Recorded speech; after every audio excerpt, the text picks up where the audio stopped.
सुबह सुबह बरसात का मौसम हो रहा आप दुकान पे पाँव धोने बेटा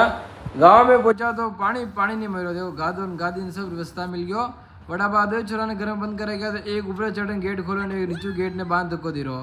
फैक्ट्री में जब फोन आया कि सेठ जी मिल खराब हैगी तोप गरम वेरी तो गयो तो मैं क्यों खोलो गणमण मेल मिला गरम तोप ने बानी गया दो पेडिसल गरम गणा वेरा અને બઢિયા 17 બાને ઉતાર્યો વડા બાદ મેં કહ્યું ને કારખાના પેલો જૂટી ક્રેન તો કાયો તો મેં કહ્યું રિમોટ બંધી દો રિમોટ આપણે હાથમાં લઈ લીધા બી અને તો ટ્રેક્ટર में रख कारखाने पहुँचायो कारखाने गया तो दो ही बेरिंगा में ग्रीस पूरो भर गयो तो को जो बेरिंग પછી મેનુ સાફ કરાવ્યો બઢિયા બેરિંગ પ્રેશર મશીન બહાર નીકાળ્યો જામ વી ગયા ગરમ વેન તો બડા બાદ બેરિંગ આને બઢિયા ડીઝલ કમ્પ્લીટ ધોવાન મેં કહ્યું બેને ફિટ કરી દો फिटिंग करान बढ़िया ग्रीस यूज़ करी